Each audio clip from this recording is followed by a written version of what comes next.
नमस्कार, तुम्हा सर्वांचं आपल्या स्टडी पॉइंट या यूट्यूब चॅनलमध्ये स्वागत आहे। तर महाराष्ट्र शासन महिला व बाल विकास आयुक्तालय महाराष्ट्र राज्य यांच्या वतीने बेटी बचाओ बेटी पढाओ या अभियानाअंतर्गत टपाल विभागाची सुकन्या समृद्धी योजना म्हणजे एस जाणीव जागृती करण्याबाबत एक महत्त्वपूर्ण पत्र आपल्या महिला व बाल विकास आयुक्तालयाकडून आलेला आहे।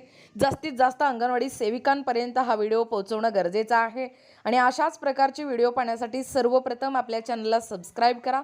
चला तर मग वेळ वाया न घालवता आयुक्तालयाकडून आलेला हा महत्त्वपूर्ण पत्र काय सांगतोय ते या ठिकाणी आपण जाणून घेऊया।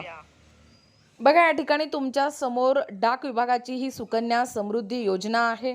काय सांगतोय, महाराष्ट्र महिला व बाल विकास आयुक्तालय महाराष्ट्र राज्य महिला विकास शाखा दिनांक 30/7/2026 प्रति जिल्हा महिला व बाल विकास अधिकारी सर्व विषय आहे बेटी बचाओ बेटी पढाओ या अभियानाअंतर्गत टपाल विभागाची सुकन्या समृद्धी योजना म्हणजे जाणीव जागृती करण्याबाबत पहा। उपरोक्त संदर्भीय विषयान्वये आपणास कळवण्यात येते की उपरोक्त संदर्भीय विषय हे भारत सरकारच्या इंडिया पोस्ट तर्फे पुरवल्या जाणाऱ्या विविध सेवांमध्ये शहरी आणि ग्रामीण लोकसंख्येचा समावेश करण्यासंदर्भात आहे। 170 वर्षाहून अधिक काळापासून टपाल विभाग 101.6 लाखाहून अधिक टपाल कार्यालयाच्या माध्यमातून सर्वसामान्य माणसाला जीवनाच्या सर्व क्षेत्रामध्ये विविध सेवा पुरवत आहे। टपाल कार्यालयामार्फत उपलब्ध असलेल्या सर्व नागरिक केंद्रित सेवा हे प्रत्येक नागरिकांपर्यंत स्वतंत्र पोहोचवणे हा टपाल विभागाचा प्रयत्न आहे। बेटी बचाओ बेटी पढाओ या अभियानाअंतर्गत माननीय पंतप्रधानांनी 02.12/2014 रोजी म्हणजे 2/12/2014 रोजी बालिकेसाठी एक अत्यंत विशेष योजना सुरू केली आहे। तरुण मुलींचे आर्थिक भविष्य सुरक्षित करण्याकडे आणि सुकन्या समृद्धी योजनेचा म्हणजे SSY हे लाभ प्रत्येक पात्र मुलीपर्यंत पोहोचावा यासाठी या योजनेला प्रोत्साहन देण्याकडे हे लक्ष वेधण्यासाठी हे पत्र लिहिले आहे। आजपर्यंत पुणे विभागात या योजनेअंतर्गत सुमारे 8 लाख सुकन्याचे भविष्य हे सुरक्षित झाले आहे। तथापि अनेक पात्र मुली अजूनही या योजनेच्या कक्षेत आलेल्या नाहीत। महिला व बाल विकास विभागाच्या कार्यक्षेत्रात 10 वर्षाखालील मुलींना या योजनेचा संपूर्ण लाभ मिळावा यासाठी टपाल विभाग व महिला व बाल विकास विभागाच्या सहकार्याची आतुरतेने वाट पाहत आहे। ही योजना रुपये 250 मध्ये खाते उघडण्याची आणि एका वर्षात जास्तीत जास्त 1.5 लाख जमा करण्याची ही सुविधा देते। वार्षिक 8.2% इतका सर्वाधिक व्याजदर लाभ मिळतो आणि ही योजना प्रत्येक पालकांना परवडणारी आहे। 10 वर्षापेक्षा पाहू शकता एकूणच या ठिकाणी या योजनेसंदर्भात आपण डिटेल्स पाहत आहोत। खरं तर या सुकन्या समृद्धी योजना ही 10 वर्षापेक्षा कमी वयाच्या मुलीचे पालक किंवा कायदेशीर पालक मुलींच्या नावाने सुकन्या समृद्धी योजना उघडण्यास पात्र आहेत। सुकन्या समृद्धी योजना ही एक उत्तम दीर्घकालीन गुंतवणूक योजना आहे, कारण ती वार्षिक चक्रवाढ व्याजांचा लाभ देते।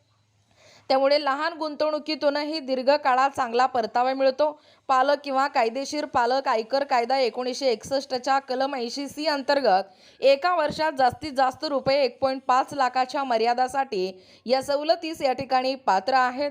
परिपक्वता कालावधी 21 वर्ष किंवा मुलीच्या वयाच्या 18 वर्षानंतर लग्न होईपर्यंत किंवा 18 वर्ष पूर्ण झाल्यावर मुलीच्या उच्च शिक्षणासाठी खात्यातून 50% रक्कम काढण्याची परवानगी आहे।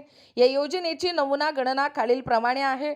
मासिक गुंतवणूक 5,000, वेळ कालावधी 21 वर्ष आणि याच्यावर जो व्याज मिळतोय व्याजदर 8.2% प्रमाणे आणि गुंतवणूक केलेली रक्कम 9 लाख असणार आहे आणि एकूण व्याज 18,73,058 आणि परिपक्वता मूल्य 27,73,058 म्हणजे टपाल विभाग या योजनेच्या जनजागृतीचा यशस्वी अंमलबजावणीसाठी सर्व आवश्यक सहकार्य आणि समन्वय देण्यास पूर्णपणे वचनबद्ध आहे आणि महिला व बालविकास विभागाकडून जशी अपेक्षा आहे दोनही विभाग मिळून जनजागृतीचा या योजनेअंतर्गत मुलींचा जास्तीत जास्त नोंदणी करण्याचे नियोजन करू शकतात। अंगणवाडी सेविका, आशा वर्कर आणि शालेय शिक्षकांमार्फत या योजनेचा व्यापक प्रसार केला जाऊ शकतो। प्रत्येक जिल्ह्यातील 100% मुलींना या योजनेअंतर्गत समाविष्ट करून त्यांना 100% लघु व शालेय शिक्षण जिल्हे म्हणून घोषित करणे हे टपाल विभागाचे ध्येय आहे। सुकन्या समृद्धी खाते म्हणजे SSA या योजनेचा तपशील सोबत जोडला आहे। अधिक माहितीसाठी खालील नमूद अधिकाऱ्यांशी संपर्क साधावा। पाहू शकता तरी बेटी बचाओ किंवा बेटी पढाओ म्हणजे या ठिकाणी पदनाम आणि वरिष्ठ टपाल अधीक्षक पुणे शहर पूर्व विभाग पुणे, तसेच पुणे शहर पश्चिम विभाग पुणे म्हणजे वरिष्ठ टपाल अधीक्षक जे आहेत त्यांचे देखील या ठिकाणी कॉन्टॅक्ट नंबर देण्यात आलेला आहे। त्यानंतर सहाय्यक संचालक वित्तीय सेवा या ठिकाणी पाहू शकता OPMG पुणे। तरी बेटी बचाओ किंवा बेटी पढाओ या अभियानाअंतर्गत टपाल विभागाची सुकन्या समृद्धी योजना ज्याला आपण SSA म्हणतो याबाबत आपल्या स्तरांवरून जाणीव जागृती करावी। संदर्भ पत्रांची व सहपत्राची प्रत JB गिरासे उपायुक्त MV महिला व बालविकास आयुक्तालय महाराष्ट्र राज्य पुणे।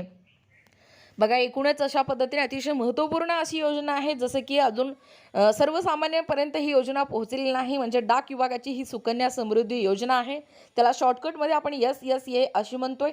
ही जाणीव जागृती करण्याबाबत अंगणवाडी सेविकेने पुढाकार घेणं गरजेचं आहे। अंगणवाडी सेविकेसोबतच आशा वर्कर म्हणा किंवा जे प्रायमरीमधील शिक्षक लोक आहेत त्यांनी देखील याची जबाबदारी घेणं गरजेचं आहे। जास्तीत जास्त हा व्हिडिओचा प्रचार आणि प्रसार करणं गरजेचं आहे म्हणजे ज्या मुली 10 वर्षाच्या आतल्या आहेत त्यांना खरं तर सुकन्या समृद्धी योजनेचा लाभ घेता येतोय, लाभ मिळवता येतोय। त्यामुळे जास्तीत जास्त हा व्हिडिओ शेअर करा आणि अशाच प्रकारे शासनाच्या महत्त्वपूर्ण योजना म्हणा, शासकीय योजना म्हणा किंवा कोणतेही महत्त्वपूर्ण GR म्हणा किंवा ताज्या घडामोडी म्हणा किंवा आपल्या स्टडी पॉईंट या YouTube चॅनलच्या माध्यमातून आम्ही सर्वप्रथम तुमच्यापर्यंत मार्गदर्शन करण्याचा प्रयत्न करू आणि अशाच प्रकारे नाविन्यपूर्ण महत्त्वपूर्ण ताज्या घडामोडी पाहण्यासाठी आपल्या स्टडी पॉईंट या YouTube चॅनलला सबस्क्राईब करा। भेटूया अशाच पुढच्या पुन्हा एकदा नवीन व्हिडिओमध्ये। तोपर्यंत धन्यवाद।